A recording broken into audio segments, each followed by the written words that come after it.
Hi, welcome to Arkintel. Germany has long stood as the economic heartbeat of Europe, a model of industrial strength, precision engineering, and export-driven prosperity. But something has shifted. The machinery isn't humming like it used to. The numbers aren't adding up. And the signs, for anyone willing to look, are alarming. Factories are shutting their gates. Order books are thinning. Once booming towns are growing quiet. From Berlin to Bavaria, the concern isn't just that Germany is slowing down, it's that its entire economic model is beginning to buckle. What's happening isn't just another downturn. This isn't a blip in the cycle. It's a fundamental shakeup, one that could reshape Europe's future.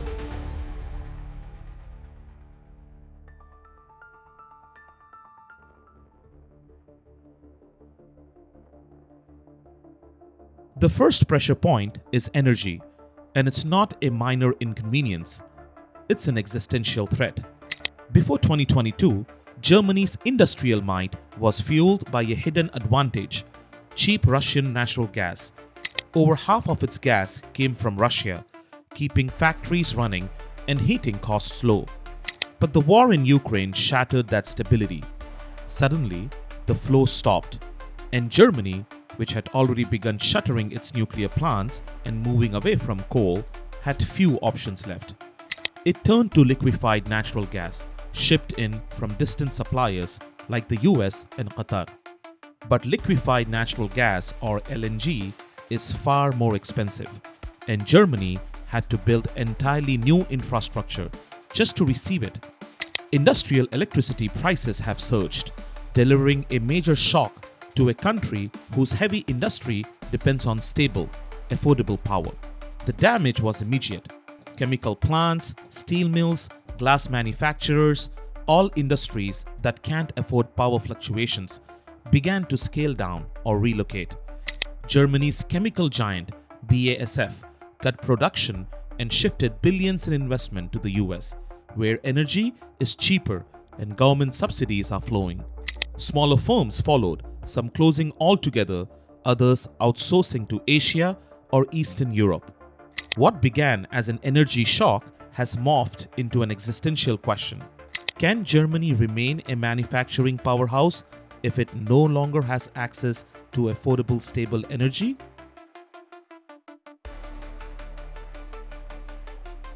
The auto industry, long the pride of German engineering, is also in trouble.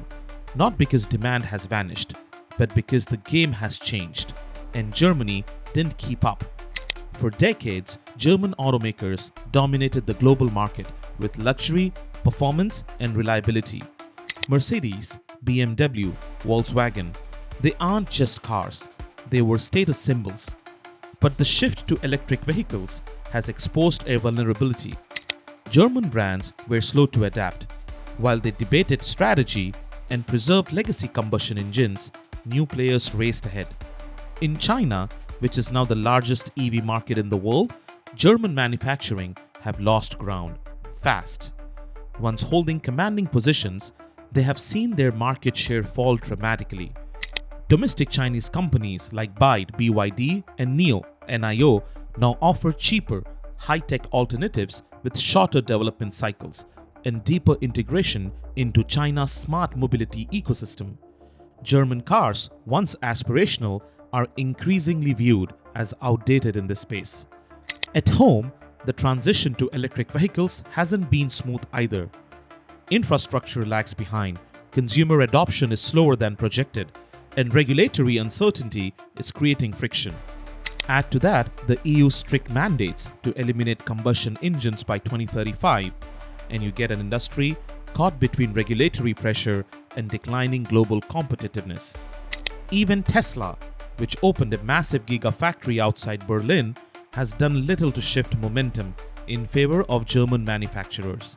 If anything, it highlighted how quickly outsiders can set up shop and maneuver legacy players. What was once a symbol of German superiority is now a warning sign.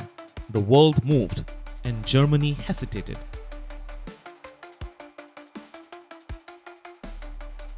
Germany's relationship with China is complicated and increasingly dangerous. For years, China was seen as a vital trade partner, a booming market for Germany machinery, cars, and industrial equipment. In 2023, trade between Germany and China reached staggering levels, totaling around 253 billion euros, with Germany exporting heavily and importing even more, making China its largest trading partner for the 8th consecutive year. But what once looked like a partnership now feels like dependence. China has been rapidly localizing its supply chains, building its own high-tech manufacturing base, and strategically outpacing foreign competitors. Where German firms once sold specialized tools and advanced machinery, Chinese producers now offer local alternatives, often cheaper and just as capable. And then there is the green tech arms race. Chinese solar panels, EV batteries, and wind components are flooding international markets. German producers simply can't match the prices. Industries that Germany once led, like solar, have been hollowed out by Chinese competition. Wind energy manufacturers, once proud symbols of the energy transition, are losing contracts and cutting jobs.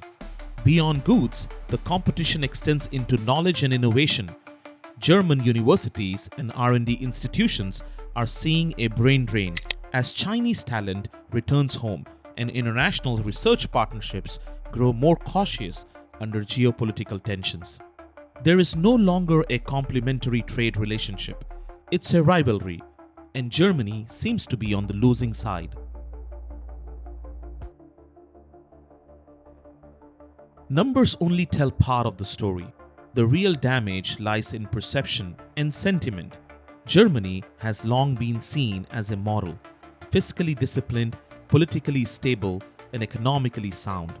But in 2023, the country slipped into a technical recession. Alone among Europe's major economies, GDP contracted, consumer confidence plunged, business investment flatlined. Even countries like France and Poland outpaced Germany in new industrial investment. For a nation once considered the gold standard of European growth, that's a humiliating reversal. At the heart of the policy gridlock is Germany's debt brake, a constitutional rule limiting government borrowing. While other countries are using fiscal firepower to invest in green tech infrastructure and digital modernization, Germany is stuck in debates about spending caps. Its infrastructure, from railway to internet, lags behind modern standards, and the bureaucracy moves too slowly to unlock real transformation. The political fallout is already visible. Populist parties on the right are gaining traction, capitalizing on economic frustration, job insecurity, and anger at climate policies seen as elitist or disconnected. The very values that once kept Germany stable, moderation, consensus, prudence, are now being tested like never before. Germany isn't done. It still has the tools, world-class engineers, deep capital markets, strong institutions, but it's running out of time. The global economy is shifting. Clean energy, artificial intelligence, geopolitical realignment, they are rewriting the rules. The countries that thrive with those that embrace change, move fast, and invest in the future. Germany's old model, built on exports, industrial tradition, and fiscal conservatism, may no longer be enough. So here's the real question. Will Germany retool and reinvent, or will it become a cautionary tale of a giant that couldn't adapt? In the recent months, Germany has made some moves to the contrary that shows us it realizes that it needs to move fast, because if Europe's engine really is breaking down, the entire continent could lose momentum. If you found this video insightful, make sure to check out Europe's 42-country union plan explained. In this video, we break down the bold plan of a multi-tier Europe and explain how the EU could integrate current and future member states under one unified structure. Click the video to watch now.